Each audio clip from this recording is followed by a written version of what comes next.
নমস্কার বন্ধুরা, আজকে আমি করতে চলেছি একটা গ্রাফটিং, যেটা আলু গাছ এবং টমেটো গাছের গ্রাফটিং। এখানে দেখো, এটা হচ্ছে আলু গাছ আর এটা হচ্ছে টমেটো গাছ।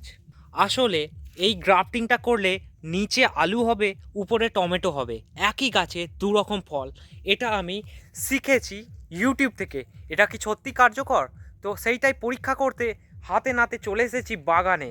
তো আমার কি কি লাগছে, একটা ছোট্ট এই রকম সাইজের একটা ছোট্ট টমেটো ডাল, যেটা গ্রাফটিং করব উপরে, আর নিচে থাকবে একটা আলুর গাছ।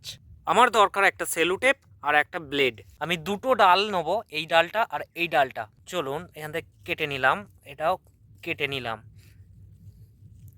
এই দুটো ডালকে গ্রাফটিং কিভাবে করব, সোজা চলে আসবো একদম আমাদের জমি সেই আলু গাছে। এটা একটা আলু গাছ যেটা গ্রাফটিং করব, তার পাশেও আরেকটা আলু গাছ, সেটাতে গ্রাফটিং করব। চলুন প্রথমে যাচাই করে নেব এই যে গাছটা চওড়াটা। টমেটো গাছটা যতটা মোটা, আলু গাছটাও ততটাই মোটা হতে হবে।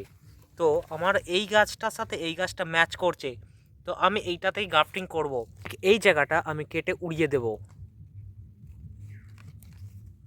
এই যে আলু গাছটাকে কেটে নামিয়ে দিলাম।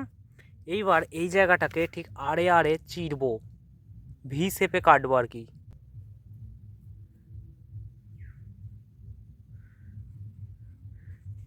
এই কেটে নিলাম, এখানে ধুলো ময়লা লাগালে হবে না।